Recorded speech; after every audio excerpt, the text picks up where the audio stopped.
As a kid, I was deathly afraid of tornadoes. And I think it started from this fear and turned into a level of curiosity for wanting to learn more about how the weather works.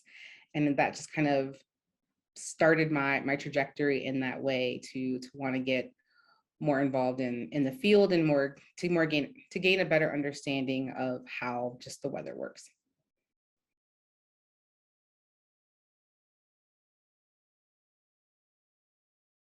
I'll say connected to that, when people used to have to remember phone numbers, I learned the National Weather Service's like weather line, and I would call that weather line every single day to find out if we were going to have a tornado warning.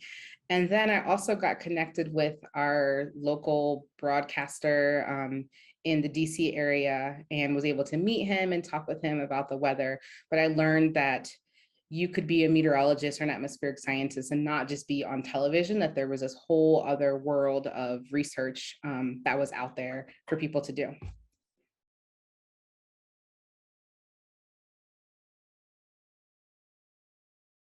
I'll say as a person who has studied climate change for a long period of time, and in particular, I looked at the Arctic. So it was a region that has been changing more quickly than any other portion of the earth. But when I became a mom, I started thinking more about, my children's life and wanting to ensure that they were on, a planet that was going to be habitable, a planet that was going to offer them, the same kind of things that I did as a child. And so I think becoming a mom just made me more aware of the impacts of climate change and like fueled me in a different way to want to work towards solutions in that manner.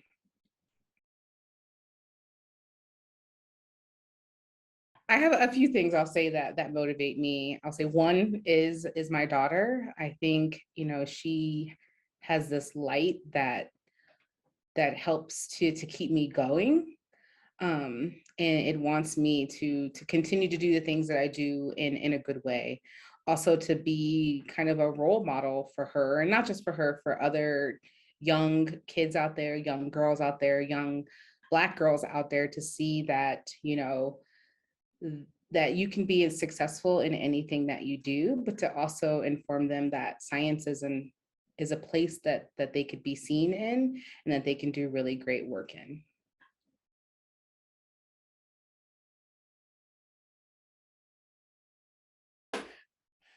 The favorite thing about my job, I'll say, is I think being able to connect with students and to be, I think, just a role model, right? When I was growing up and when I was in school and when I was in college, I never saw anybody like who looked like me as a professor or a scientist. And so I think at times I often felt like this wasn't something that was for me. So to be that role model for a student to say, oh my gosh, Dr. Burt is this professor, and that's something that I might be able to be in the future, is something that really like makes me love what I do.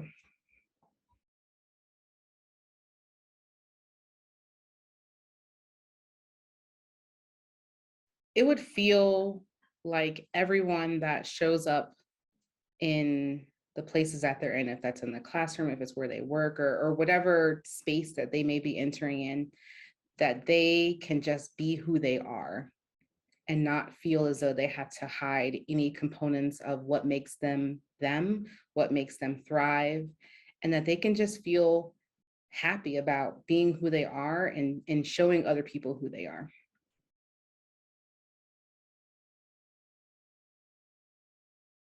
I would say for misconceptions, I think there's a notion that there's only one way to tackle a problem, right? Or there's only one way to do science. And I think the more and more that we are more broad in our approaches, or we test out things in different ways, I think the more learning that can take place, right? And so welcoming in other ways of knowing, other ways of understanding in our science, our engineering, whatever it may be within the STEM enterprise, that I think that will really allow folks to see that they have a place in this sort of work.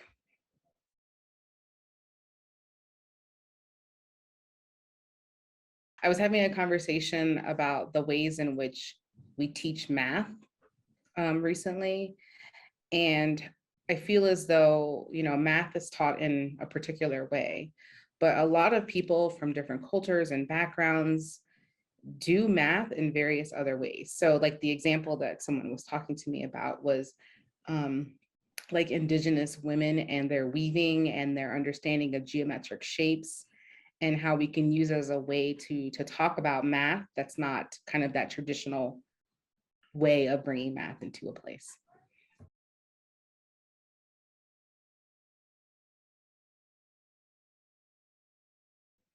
That it's okay to not have all the answers, and that it's also okay to make mistakes. I think as a kid, I always thought that I had to have everything correct, everything 100% right. And then learning now that it's okay to not know all those things and to not be, 100% incorrect in everything that you do, because you really learn from some of the mistakes that you make.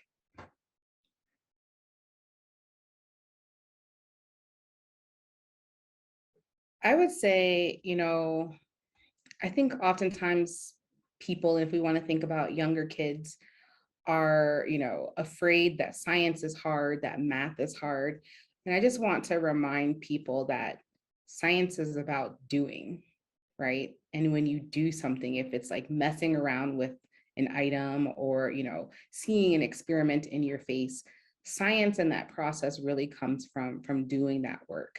And so you can learn a lot if you kind of let down the walls and just engage and interact and ask questions.